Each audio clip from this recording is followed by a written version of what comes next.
Hey guys, it's Sensuki here with my final video for the Pillars of Eternity patch version 2.57. In this video, I'll basically just be giving an overview of my general thoughts on this patch, because there's really not much more that I can suggest or report on. Most of the main issues have been reported, and there's basically just a few things that are holding us back from getting into any real constructive suggestion making. Mostly due to bugs with combat and quests not working and things like that. So anyway, let's go through my list of issues. First of all, one of the things hampering getting a good experience in the game is the performance of the game. This may not be an issue for some people, but I'm one of those people that's very sensitive to bad frame rates. I have a 120 hertz monitor, and I can always feel when the game's slowing down. I've been an FPS gamer, a competitive FPS gamer for over 10 years, and I usually play FPS games at very high frame rates, most of the time over 120. Sometimes, like Call of Duty games, run at about the older Call of Duty games. We used to run those between 125 and 333 frames a second, so I'm used to pretty fluid gameplay. It's not as big of a deal in these kind of games, and Pillars of Eternity is a game that's a mix of 2D and 3D, and really the game should be running pretty well. But in a lot of the areas in the game, the frame rate drops down really low, to like worse than what I'm getting in Grim Dawn, and or even new AAA games. And I think a lot of that is to do with the animations in the level. So hopefully some optimization is made to that, so that the game at least performs as well as Shadowrun Returns, which I get pretty much over 120 frames all the time. Which should be possible in this game. The next thing holding back the experience is the bugs, and there's bugs with combat like that make it really frustrating to be able to play. I'm going to be doing a let's play for the RPG Codex over the upcoming months, and probably writing up a review as well. One of my cats has just graced our presence. And bugs are basically preventing me from doing a complete playthrough. Some of the most annoying bugs are the stuff that happens in combat. When you select characters, I think it selects the character, but their action bar doesn't come up, so you can't actually issue them any proper commands apart from the stuff that is available on the center of the UI, such as movement and general attacks and stuff like that. Commands aren't working properly when you issue attacks. I think movement commands work most of the time, but attacks and abilities, sometimes you have to command the characters 2 or 3 times to get it to work. There's bugs with quests not working. Items disappear in the inventory, and just a bunch of other issues that are preventing people from playing through the game and giving proper feedback on how the game flows and all that kind of stuff. So yeah, I'm guessing that most of the issues will probably be fixed in the next couple of patches, which should make the game more playable, and we'll hopefully see some more Let's Plays and get a better feel for the flow of combat and exploration through the levels and all that kind of stuff. So I've heard that there might be a patch coming out later this week. I'm not sure. The executive producer and lead programmer Adam Bredeke posted on his Twitter that there might be a patch coming later this week, but there's still one major issue that they're waiting to sort out before they issue a patch. So anyway, I'll just move on in my list here. So I've got a bunch of issues that I've clumped up together, and next I'm going to focus on the stuff that comes up in character generation. So I may as well just show you what that looks like. Now, sometimes when you press escape in this thing, it actually freezes the game, so hopefully it'll look good.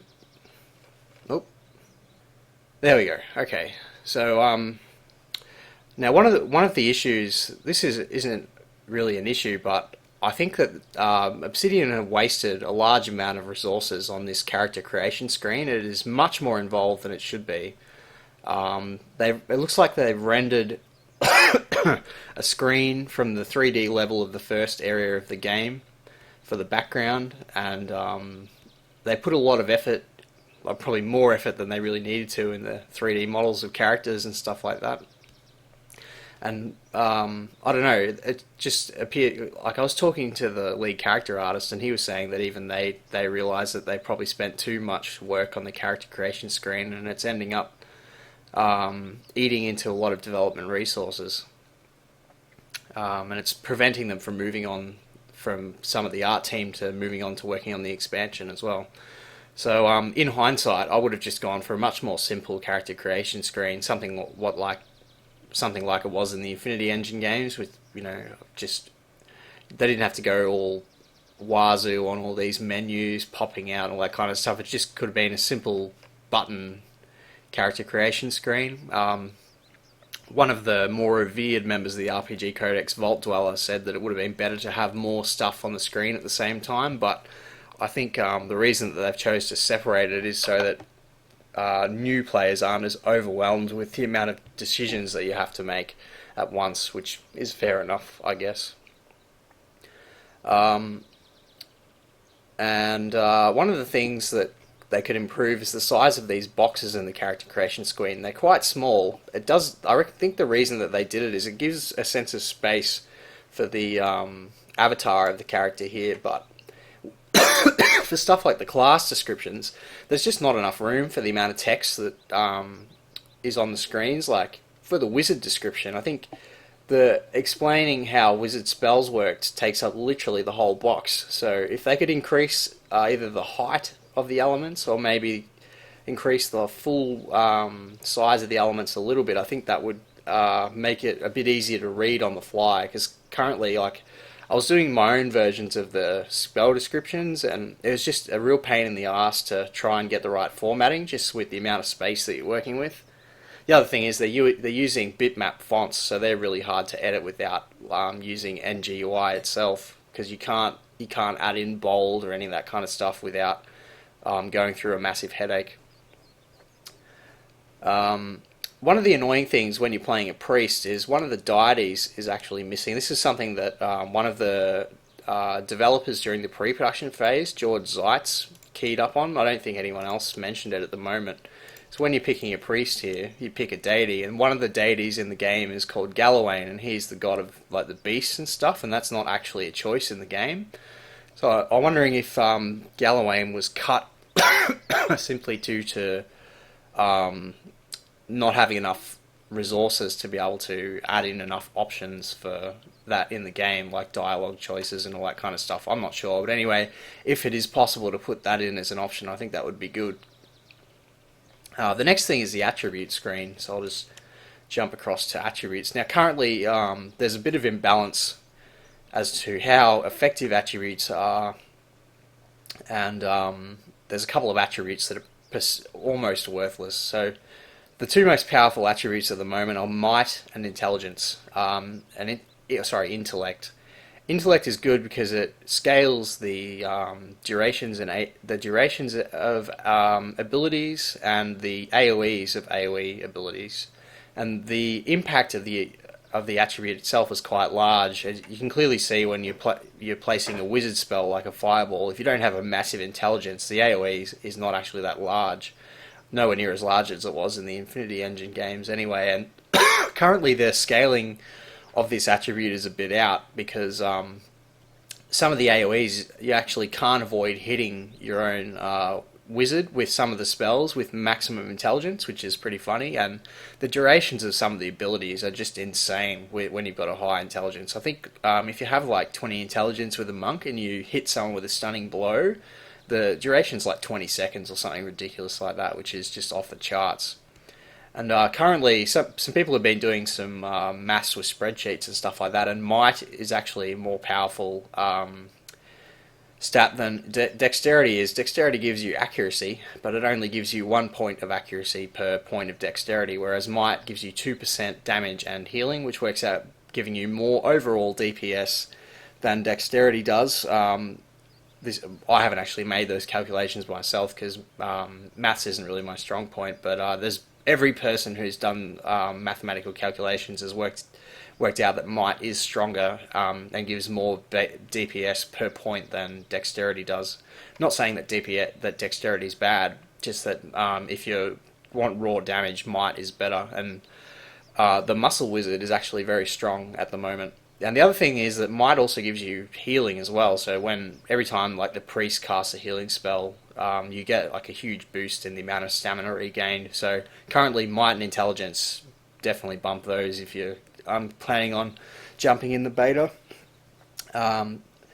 Dexterity I think needs a little bit of a bump, but I'm not sure whether, because you're limited by the fact that you're limited to using integers with dexterity. So I don't know if bumping the amount of dexterity per point to +2 is actually going to make it really good, or better than Might. I'm not sure, because every point of dexterity converts misses into grazes, grazes into hits, and hits into criticals.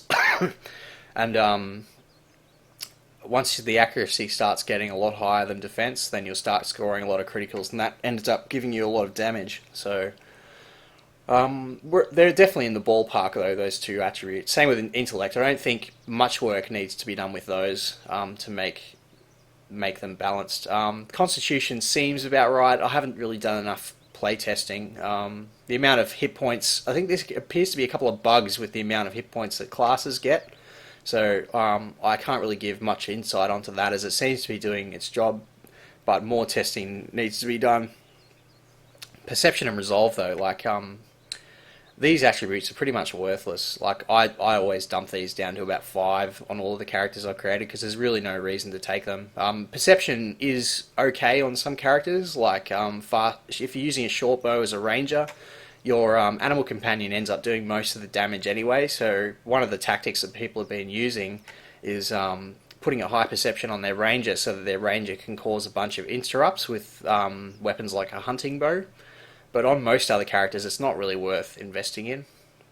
It also seems to be much better for weapons with a faster attack rate, or characters that aren't wearing armor and using normal or fast weapons, than it is for heavier armored characters and characters with slow weapons, because you're just not getting enough hits in the amount of time that one encounter takes to actually cause many interrupts. And the reason that this interrupt system is being used in the attributes is because the lead designer took the defenses out of the mix. In Dungeons & Dragons, most versions of Dungeons & Dragons, attributes directly count towards your defenses, such as AC, Fortitude, Reflex, and Will, whereas in Pillars of Eternity, all 6 of these attributes here, Might and Constitution do add towards Fortitude, Defense, Dex and Perception add towards Reflex, and Intellect and Resolve add towards Will, which is inspired by D&D 5th edition, but they're not actually competing against any of the other combat stats. So like accuracy, for instance, targets all the defenses. The defenses aren't competing against accuracy, and deflection isn't even controlled by the attributes. So comparing those to the D&D stats, you've pretty much taken out a lot of the things that the D&D stats influences in combat. And one of the first revision of attributes that was revealed publicly had a different spread of stuff. It actually had perception controlling critical damage, and stamina and health was split up, and there was I think inventory size was in there as well. And people responded negatively to that for many reasons. One of the reasons critical damage isn't really that great is because it relies on dexterity and accuracy. So in order to be able to even score any critical hits, you have to have a high accuracy. So if you've got a low accuracy character and a high perception character, it's pretty much a gimped character, because you're not really getting anything out of that, the points in perception. So I'm glad that was dropped. And I really like when stamina and health are together. I think that's a lot more intuitive. When you split them up, it makes both of them not that strong of an attribute, because high stamina is helpful in one encounter, but if that character has a low health, then you're going to be resting a lot more, so that's kind of stupid. There's already problems with the adventuring day anyway, and health on its own, you wouldn't really be spending too many points in that, because like most people tend to end up resting, at least in this game I've seen, when their main tank, the their health gets low. Once they can't tank anymore, people just end up resting. That just seems to be how it goes. Part of that goes into the fact that range combats, most of their characters are probably being a ranged character because ranged combat is at the moment is overpowered if you're using certain weapons. So what I would suggest to do with the attributes is maybe bring deflection back into the mix, so you've actually got it competing against accuracy. But I don't know if the lead designer is willing to do that. The other thing that I've suggested a few times is recovery time instead of accuracy for dexterity, and putting accuracy on perception. This does create some issues though, because the armor system basically is what controls the speed of characters' recovery time, and if you introduce recovery time into the stats, it might create some strange things going on there with the armor system. It might make using some of the lighter armors pretty pointless. So I don't know if that's something that they want to look into or not.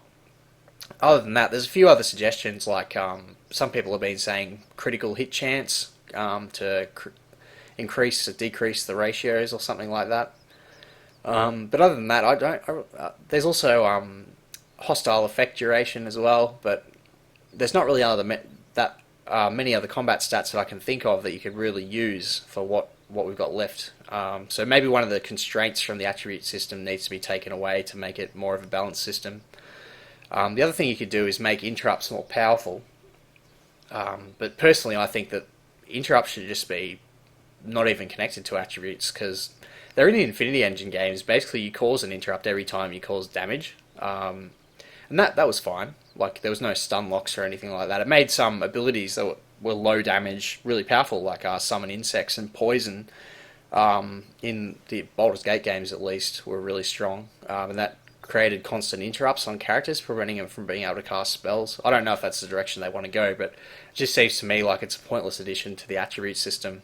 And if it was to stay connected to the attribute system, I'd like to see it just as a minor bonus, kind of like healing's a secondary bonus to might, than rather just being the major bonus of the attribute, because they're not. It just doesn't seem to be working at the moment. I don't know. I'm not a game designer. That's just so maybe that the design team will end up coming up with something that'll be better than all of the suggestions that I've made. So we'll have to see how we go over the next few months. Anyway, moving on. Now, one of the other things that I found really disappointing is the character portraits. The art style is just all over the place. They've used different artists for all the portraits, and like the styling is just completely different. Like this one here, the colouring is really strong, and it doesn't really have as much of a painterly look to the portrait, whereas some of the other ones, like this one here, has a completely different art style within the same boundaries, and this one is even more different. This is the one that Kaz has done, I think, and I really like the style that Kazunori Aruga started. He was the one who started doing the portraits. He's their main 2D artist at the moment. I think he's the only one left on the project, and his first portraits that he did were all really good. And I think that what they should have done is tried to get the hired artists that they brought in to conform to his art style. But we've got like these are some of the ones that Paulina did. I don't really like these. They're just they look too different from Kaz's. And some of the male godlike portraits, the line work and all of that just looks really modern in compared to like the painterly. This one here's got kind of a painterly style, but like I don't really like how the portrait's side on. That's probably more noticeable with the male. And this one here, oh, this is just whoa. That's like completely different to all the other ones. So I don't know how many more portraits we're going to be getting, but hopefully, like instead of just letting the artists go buck wild with their style, hopefully they put some more policing on the art style to make them more coherent. I think I'm not the only person that has that opinion either. I think it's pretty much been a general consensus among people who've posted on the forums about it. Yeah, but anyway, I guess it's not such a big deal though, because we can import our own custom portraits. So I'm probably just going to end up using the Icewind Dale ones because they're much better. Anyway, moving on from here. Oh, that's right. I can't quit out of this, can I? I'll just leave it on this screen. So next, we've got the main UI. I really should get into the game actually to show this off. I'll just create a quick character. Yes, yes, yes, yes. Okay, okay, yep. I'll just let the game load. Okay, now, onto the main UI, which is this part here. Now, I was one of the people that advocated for a solid UI, nice and skeuomorphic, um, you know, and use of the whole real estate of the screen. And there's a large number of people that don't like that kind of style, and Obsidian is sort of torn between two worlds here, between the people who like a much bigger UI that uses up all of the screen space with functionality, and people who just like the most minimal UI possible, pretty much like this. Like, there's a lot of people who just wanted that, and that's it. So what Obsidian has done is they've tried to please both parties, but in doing that, they've made sure that they please the minimalist crowd first. So they've made the UI collapsible.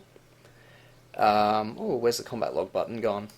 And they've positioned the elements pretty similar. Like, so, okay, the portrait's over here, like Temple of Elemental Evil and Icewind Dale 2. The action bar for the characters is hidden and only comes up when selected. Now, one thing I don't like about this design is in the Infinity Engine games, when you're playing, all of the relevant information that you need in combat is displayed in the combat log, and the combat log is centered, and you basically read through the combat log. So you're reading the damage, you read the to hit rolls if you've got them turned on, you read everything in the combat log, and that's just how you play the game. You use the combat log to determine what's happening in the combat. Now, obviously, the lead designer probably doesn't like the focus on the combat. Maybe he didn't use to hit rolls and all that kind of stuff when he was playing the Infinity Engine games, and he's decoupled the use of the combat log from the game. So he's put the combat log here over on the right side of the screen, which is pretty much the worst position it could be in, because people who come from Western, like non-Middle Eastern societies, books are written with a left indent, programs are designed with left indent, operating systems, all that stuff. We're used to focusing on the left side of the screen. So the focus of the screen has been placed on the character portraits over here, but in the Infinity Engine games, you're supposed to be reading the combat in the combat log, and that was just how it was done.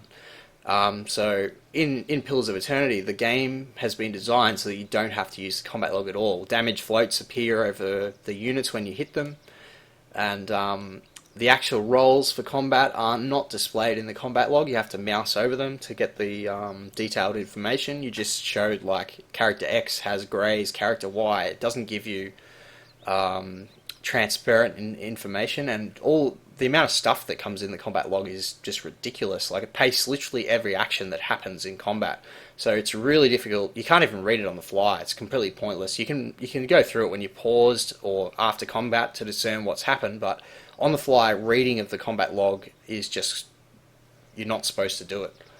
And that's really annoying, because that's how I played the Infinity Engine games, and that's what I'm used to. So that's kind of disappointing. The other thing is this middle UI here. Like, the amount of time I only click on this when I need to camp, or sometimes when I use stealth. That's it. I don't even use these buttons here, because the stronghold one isn't implemented anyway, and like, I know all the keys for these off by heart. This ended up pretty much being dead space, so it's just really annoying, because the UI is just a lot less intuitive and a lot less functional than the Infinity Engine games was. And the ability bar across here just takes up screen real estate that really doesn't need to be taken up. One of the things they could have done is collapse this middle section to one line here, and just had the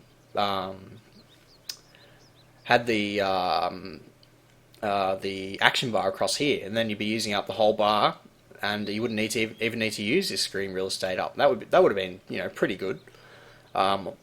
But I don't think the lead designer likes having to move his mouse from the left to right. He prefers this motion, because apparently it feels more natural.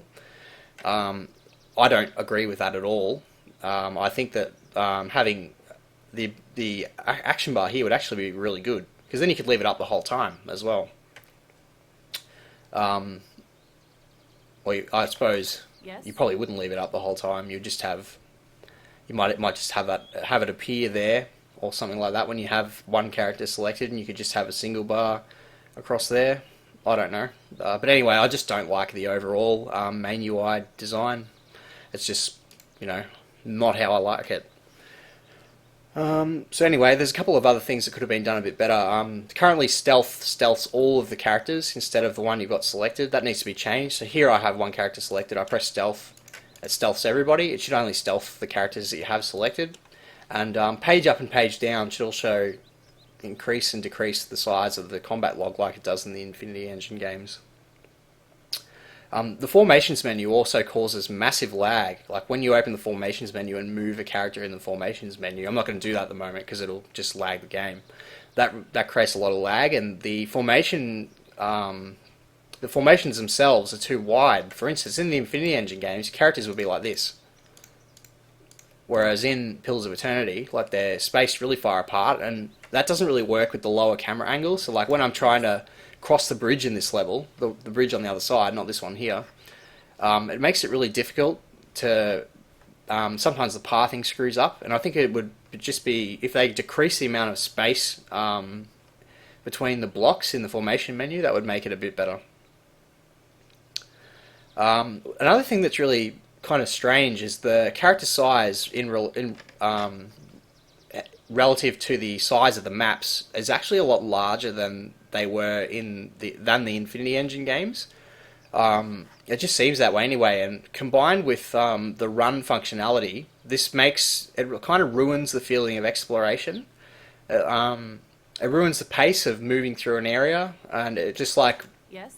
in the exploration in the Infinity Engine games was a fun activity, just moving through the map, clearing the fog of war, exploring the environment at a nice leisurely pace. In Pillars of Eternity, like the run speed, you just mow through the map. Like it only takes 5 or 6 seconds to run from here to the other side of the map. It's just ridiculous, and it makes like moving through the areas just not feel right. So I don't know, maybe they need to decrease the run speed or something like that, because currently it looks kind of jarring when characters are running. The speed of the how far they run in the level combined with the speed of the animation makes it look like they're sliding across the ground a little bit. So maybe if they decrease the run speed, that will make the feeling of exploration and moving through the areas a bit better. The other annoying thing with the lower camera angle is that, and the size of the characters in relation to the area size, and I'm not talking about the size of the assets, like this tree here in the area. I'm talking about the actual size of the map. One of the problems this creates in combat is it makes everything feel a lot more muddled because of the skewed point of view, and that's kind of annoying. Same with the run speed. Like combat just feels completely frantic at the moment. You can only get off like one area of effectability, and then combat just descends into random melee. One of the other things missing from levels in this game at the moment is environmental rain. And I don't think rain was ever in the Icewind Dale games, but in the Infinity Engine games, it rained fairly often when you were traversing the wilderness, and that gave a nice, it added something to the atmosphere, especially when the music was playing. Then there was like thunder sounds and lightning sounds and all that kind of stuff, and it just felt really cool. Rain is therapeutic, so I think if they haven't got environmental rain in, they should definitely try and add that in if they've got time. One of the things I noticed in the interiors of some of the levels, specifically in this map here, the second level of the Backer Inn, is that the 3D door models are really low poly, and the level of detail of the doors is in stark contrast to the level of detail of the walls in the area. And this looks really jarring, so maybe if they could increase the detail of the 3D door objects, that would make them blend into the background a bit better, because like they look really faded, and like the lines aren't sharp enough and all that kind of stuff. So that's another thing that they can improve. It would be nice if you could open doors when you're outside. I might just go and demonstrate this actually. Going. I'm running the game in a window, so the scrolling might not be very smooth. Going. Currently, when you open it, there's no like open door animation. You click, this little round circle comes up, and you click on it, and you can just go straight into the level. I'd prefer if the door actually opened, and then you click on the space in between the door, and then you go inside. But I don't know if they'll be able to do that. That's just the way that they've designed it.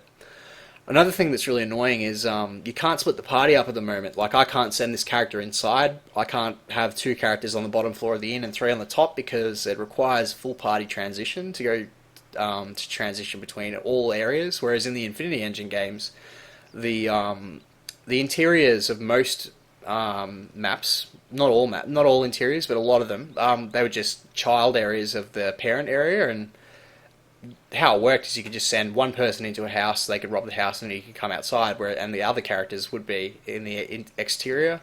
You can't do that in Pillars of Eternity. It might just be the way they've designed it. It might be by design so that you can't abuse traversing inside and outside a house and all that kind of stuff. But they should be able to sort that out. Like in combat, you just make it so that you can't leave or enter. You can't use area transitions in combat. That would sort that out. So yeah, that's kind of annoying that you can't do that. The speed of the ambient noise playing in this track, like the birds chirping and all that kind of stuff, it repeats a bit too often, and there's not enough variation in the sounds. So it'd be nice if there were a few other kinds of sounds in the area, like I don't know, smoke rising from a chimney or that kind of stuff. You can hear the waterfall. Just add in some more variation in sounds. This area really needs some town sounds. I don't know, just something to make it feel more alive. Another annoying thing is when you press tab, it highlights all of the area transitions in the game, but it also highlights the invisible ones, the ones that you can't see, that are locked by scripted interactions and all that kind of stuff. That's really annoying, and they've said that it's by design. I really think they need to have a toggle for that in the options menu, so that like you can turn that off, so you don't get alerted to the fact that there's a secret door, and you haven't actually gone through the process of discovering the door physically in the game. So I'm going to move on to combat now, I guess. Oh, actually no, before I do that, loot on the ground isn't highlightable yet, so they really need to add the same blue outline there that they have on the doors to loot on the ground. At the moment, there's some issues with combat. There's virtually no combat feedback. They don't have targeting for characters. The selection circles, for some reason, blink when you have a character highlighted. In the Infinity Engine games, the circles stayed the same size, just the color blinked. It blinked from dark to light. It's just I've already done a video on combat feedback. There's just a bunch of stuff that they haven't added in. So yeah, character targeting, highlighting characters needs to be better. They really need to use like Infinity Engine style targeting and highlighting. If they try and make up their own targeting style or whatever, I don't know if it'll be as good. There's just no reason to change it. The Infinity Engine games targeting and all that kind of stuff looks completely fine. Another thing that's annoying in combat is the characters blend into the environment too much. It's not so bad when I'm standing on this road. You can clearly see that the character stands out. But when you move characters over into the wilderness, it's really noticeable on like the forest maps and stuff like that. They just blend into the background too much. I think there's some issues with occlusion, and like if I walk behind here, my character sort of disappears behind the tree. Now, what they're going to do, I think, is they're going to have an outline of the character, so that it shows the outline of their model in the color of their selection circle. I did see a screenshot where that was working, but the character just looks like a shadow behind the tree. They really need to fix that, and they really need to fix the contrast of characters, or like the color palettes of characters against the background. They just blend into the background too much and make them too hard to see. And like I know that they were getting really excited about their like 2D on 3D lighting effects and all that kind of stuff, but the character blending is just too extreme at the moment. Another thing that's annoying is some of the mechanics aren't completely transparent, like attack speed and a few things like that. One of the things that they sort of campaigned on was transparency in combat, and some of the mechanics that they have in place, like how interrupts work and how attack speed works and all of that, that's just completely obscured behind some random value like average. They really need to have somewhere in the game that explains how those mechanics work, or have them explained like just in full transparency on the items and stuff like that. One of the things that I found in combat is the adventuring day isn't long enough. your main tank just runs out of health after too few encounters and you have to rest. In the Infinity Engine games, you could go for a few maps without having to rest, but a lot of that tied into the fact that you had tactical resources, strategical resources, such as healing potions and priest healing spells. I really think they need to pace that out a bit better. One of the suggestions that I made was changing the ratio of the damage that you receive between stamina and health. Currently, it's you receive 1 point of health damage for every 4 points of stamina damage that you get if you're a normal character, and I think it's 1 to 12 or something like that if you're a barbarian. So barbarians can last a lot longer than other characters, but they take a lot more damage in combat because of their low deflection, and they have to be in combat all the time. Like they're basically a melee character, so that kind of, if you're dumping stamina heals on top of your barbarian, they'll stay alive a lot longer in combat, and it'll probably even it out, I'm not sure. But either way, I think they need to tweak that. The lead designer was talking about a couple of other ways of doing it, like increasing the amount of health that you get to, like, I don't know, astronomical levels. Like this character here has 51 health, so like in his proposed system, he would have, like, I don't know, 250 health or something like that. And then the amount of damage that you take from stamina to health is now the same. So you take like one stamina damage is one health damage. But I think they just need to tweak the ratios a bit. Yeah, so that's about it with combat. Oh, animations is another big problem. The animations in combat just feel really like weak and floaty. They don't really have enough impact. Some of the feeling of impact and feeling of kinesthetics that is lacking is from lack of combat sounds, but the animations are like really, I don't know, pissy. I think they really need to look to some games that had like more weightier animations for like Morningstar hits and stuff. Warcraft 3 is a good example. They had some nice weighty looking animations and things like that. It's kind of hard to do in like a game like this. Dota 2's some of the Dota 2 animations are pretty good as well.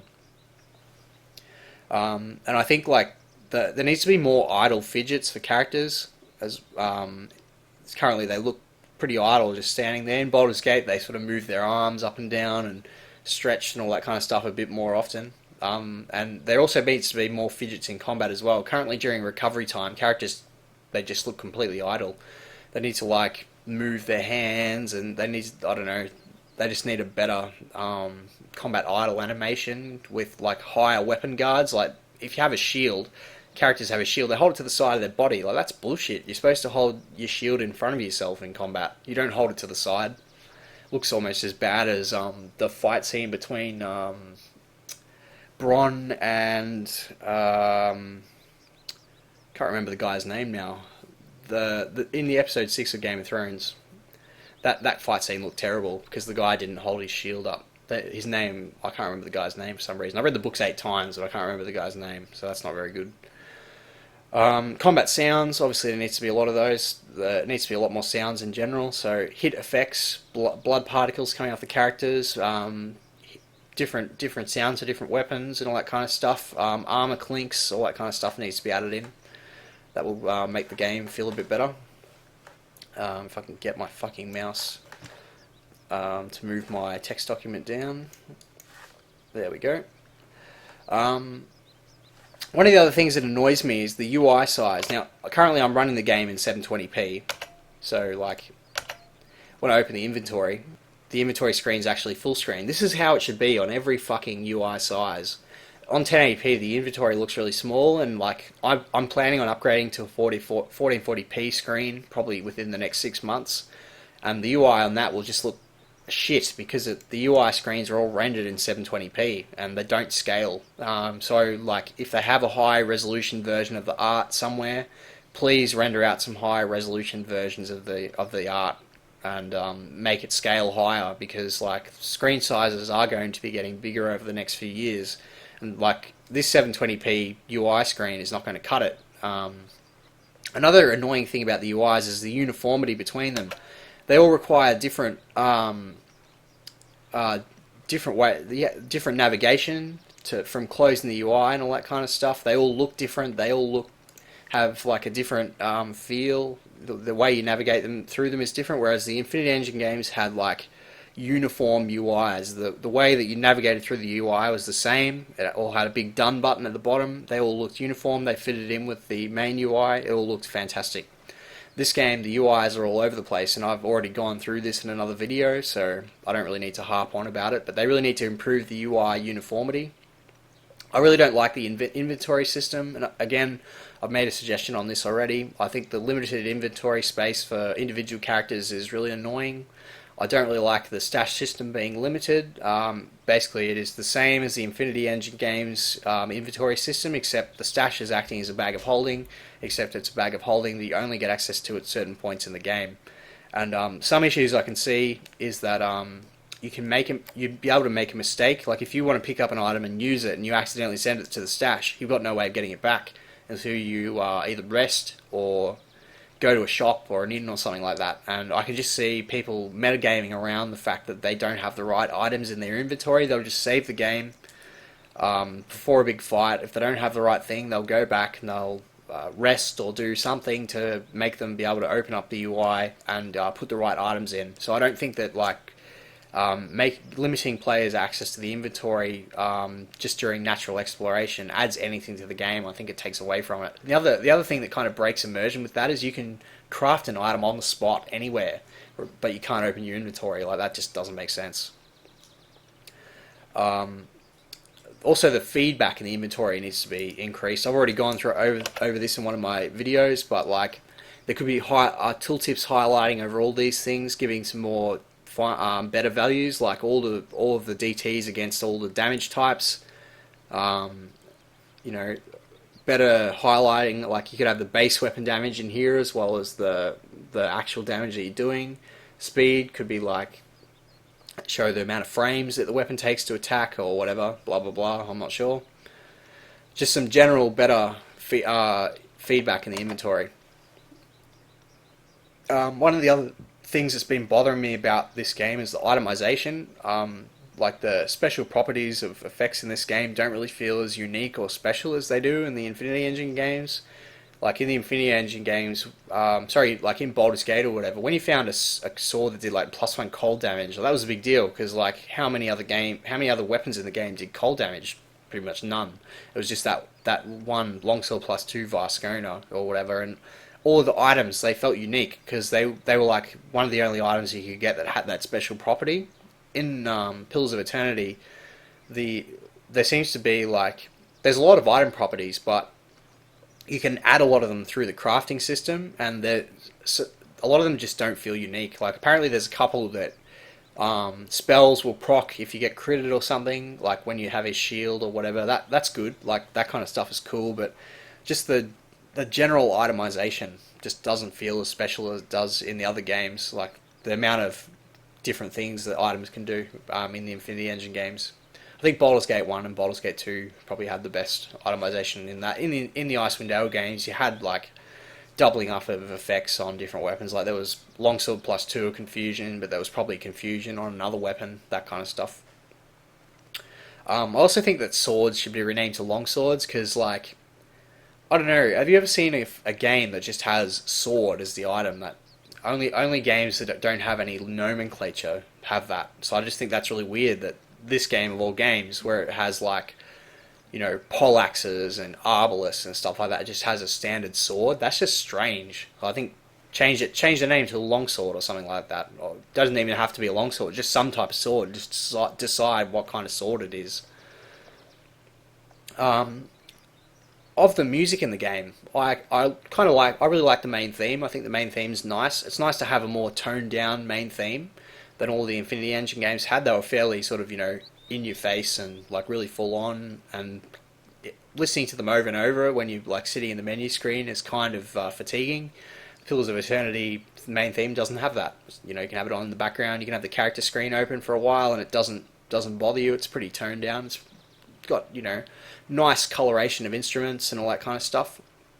I really like the classical guitar track in the inn. That's really nice. Justin's really good at playing classical guitar, Justin being the composer. But I'm not massive on any of the other tracks, to be honest. It's mostly just because one of Justin's Bell's main influences is Jeremy Soule, not Jeremy Soule's Icewind Dale soundtrack. It's all of his other stuff, like the Elder Scrolls. I really don't like the Elder Scrolls music. I'm pretty partial to the soundtracks in the Infinity Engine games, and I really think that that formula should have been used. Like, you have the melody in the foreground, and then you have like your classical background, all that kind of stuff. Whereas Justin's gone for a completely different production style, and yeah, I don't know, it just doesn't grab me as much. And none of the tunes I felt have had that much impact. So I'm going to see how that goes. Like, obviously it's only some of the music that's in the game, and some of the music in the Infinity Engine games didn't grab me that much either. So I'm going to wait till the full soundtrack comes out to give a full critique on it. But overall, I don't think the music's going to do its job, but I don't think it'll be, anything amazing or whatever. But I'm really happy that Justin Bell gets to, do a soundtrack on his own. Like, I'm happy for him that he sort of gets to make that step up in his career. Anyway, I'll move on to the classes now. I haven't played all the classes in the beta. I have obviously played the backer beta 4 standard classes here that come with all the parties: fighter, rogue, priest, and wizard. And I've played as a monk. I've played briefly some of the other classes. I've played briefly as a Cypher, as a Chanter, and as a Ranger.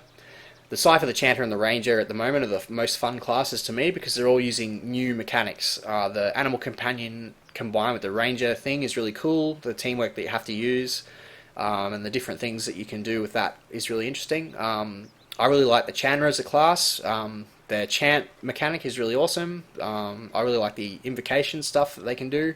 And I like the fact that they're flexible. They can be ranged, they can be melee, they're good at all that kind of stuff. It's great. I really like how the Chanter feels in the game. A bit overpowered at the moment, but I'm sure it'll get toned down. And the Cypher's cool because of how it requires a target for all of its abilities, and the types of abilities that it has are really nice. It's also another class that can do melee and range as well, and it dishes out a lot of damage. But with the traditional classes, the fighter, the wizard, the priest, and the rogue, I'm finding that they're pretty boring compared to the versions of the fighter, the wizard, the priest, and the rogue in the Infinity Engine games. They're all very rigid in class design, and how you play them is also pretty rigid as well. I guess it's kind of not that way with the wizard, but with the fighter, pretty much how I played every single encounter is, if there's more than one enemy, turn on defender mode, run in, use knockdown twice, and auto attack, and that is literally it. There is nothing else to the class at the moment. That is pretty much all there is. And they have knockdown. They've got vigorous defense here that you can use. I've used that. Yeah, okay, I've clicked on that once. Constant recovery is always there. So the fighter class pretty much plays exactly the same in every single encounter. That's pretty boring. It plays like a worse version of the warrior in Dragon Age Origins. Now, some people might be thinking that that's a funny critique because the fighter in Baldur's Gate didn't have any abilities at all. All you did was auto attack. But the thing is, you could use the fighter differently in Baldur's Gate. You could use him as a tank. You could use him as a ranged character. The fighter was arguably the best ranged character in the game, and you could use him different ways in combat as well. Like, instead of running in and soaking up all the damage, you could like run past the enemies and hit the wizard before he gets his spell off. You could run and kill the archer at the start of combat and all that kind of stuff. But you can't use the fighter that way in Pillars of Eternity at the moment. You just use the fighter runs in, aggroes all the enemies, and stands there and auto attacks. It's just plays the same in every encounter. It's really boring. The rogue's kind of the same. The rogue can be melee or ranged. Most of their abilities are kind of passive. They have a couple of actives, like they've got escape. They have a modal here, reckless assault, crippling strike, and finishing blow. They've got a couple, yeah. So there's a couple of actives in there and whatever. But I pretty much end up playing the rogue the same. I usually play the rogue as a ranged character, and I just go in close and try and just auto attack. And use status effects. If a melee character and try and get sneak attack. Sorry, if a melee character comes near you, just use the escape, go to the back, rinse and repeat. Just I don't know. It just doesn't feel right. I don't know. It's just too passive. Just all you do is just auto attack. I think rogues in some other games have been a bit more interesting. I don't really know how you can improve that though.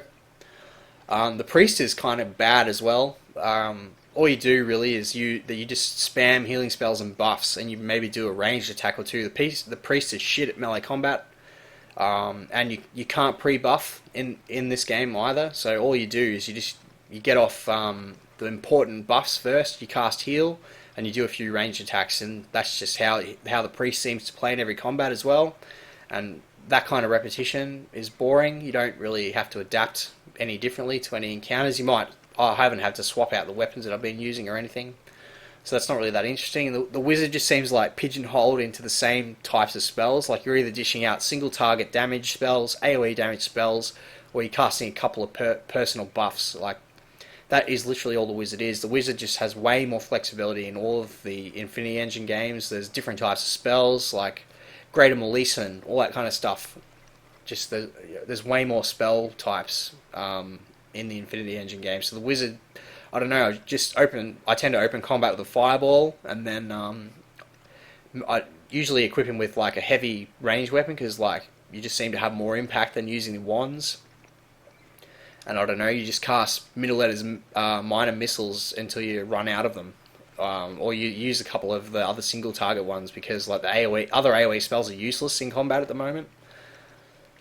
So yeah, I don't know, the base classes just feel kind of boring compared to the other ones. Like I haven't played a paladin, I haven't played the druid, I haven't played the barbarian yet, so I can't really speak to those. But currently the new mechanic, the classes that have new mechanics feel fun, and the classes that are basically just like, well, we have to have the fighter and it has to be like this, we have to have the priest and it has to be like this. They just feel like more boring versions of their version of the class in the Infinity Engine games, and hopefully that can be improved. I don't know whether you'd have to change the base abilities of the classes themselves, or whether it could be done through the talent system, but right now base classes are boring. Another thing that's been annoying me during the game is that they promise to what you see is what you get looting system. When you kill an enemy, they drop their stuff. Enemies haven't been doing that in this game. The ogre that you kill in the cave, he didn't drop a weapon. I've killed some Skain cultists, and all they've dropped is some copper pieces, and that's it. Like they had like bloody full armor and weapons and all that kind of stuff. They didn't drop any of it. That's bullshit. So that needs to be changed. Trigal didn't drop his key to his back room when I killed him either. So like, they really need to make sure that characters drop what they have equipped. I don't care if it isn't balanced. Make sure that they drop what they have equipped, because that's bullshit if you don't get their items.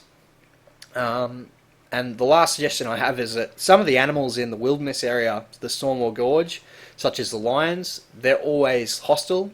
In the Infinity Engine games, bears and animals like that were neutral, and you could attack them, and usually you did because you killed them for XP, but it just felt more natural to have them not hostile all the time. So that was just brown bears and black bears. So I hope that, obviously, that mechanic is included at the moment. Like if deers are not non-hostile, they're neutral creatures when you go into the Deerford Ruins area. So I think maybe have some creatures like that neutral. And I'm just trying to think if there was anything else. I had something that came to mind, but I can't remember what it was. Oh yeah, NPCs changed their selection circle color from like what they are. So currently NPCs have green selection circles. Please make them blue by default, so that they're different from player characters. I think the deer that I saw in the wilderness area had a blue selection circle, but I can't be sure. And also, add some sliders in so we can have selection circles on for everyone all the time, like there is in the Infinity Engine games. So sliders that control speed of feedback popping up, and sliders that control when selection circles show up. That's about it. So that's gone over my notepad of notes. This will be the last video that I'm making for this patch. I'm not going to make another one until the next patch comes out. Hopefully some of this feedback was helpful for the developers, and I hope you enjoyed listening to this video as well. And I'll be making a new video when the next patch comes out.